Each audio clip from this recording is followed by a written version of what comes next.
The U.S. economic recovery is wildly uneven. My name is Katerina Saraiva, and I'm an economics reporter at Bloomberg News. Inequality is nothing new in this economy, but the coronavirus crisis is exacerbating it, creating an economy where the affluent are unscathed and in many cases even doing better. For many other Americans, things are getting much worse. 13 million people are still out of work.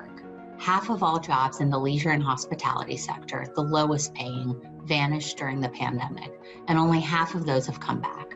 Bankers, real estate agents, telecom workers, these are some of the highest paying jobs and saw the fewest job losses at the height of the crisis. The disproportionate impact across the income spectrum is evident in people's ability to cover their basic household expenses. A third of people making under $25,000 a year said it's very difficult to pay for these right now. 81% of Americans making over $200,000 said paying for usual expenses was not at all difficult. The housing market is booming. New home sales are at a 13-year high, even as mortgage and foreclosure rates rise. For the 2/3 of low-income Americans that don't own a home, paying rent has become a huge concern.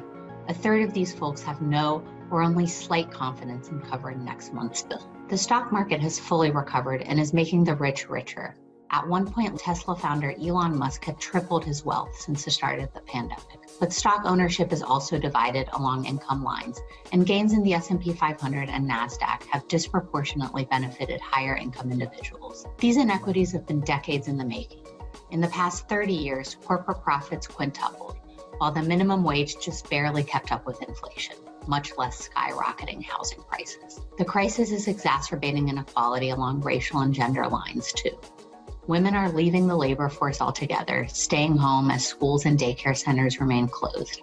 A decade of progress for Black Americans, who saw their unemployment rate dip closer to that of white Americans, has evaporated. On the surface, certain indicators paint a picture of a recovering and even growing U.S. economy. But for many Americans, the inverse is true. What worries economists is that it'll take another decade to get back to where we were before this, like the recovery from the financial crisis. And along the way, people will suffer and the economy will miss out on untapped potential.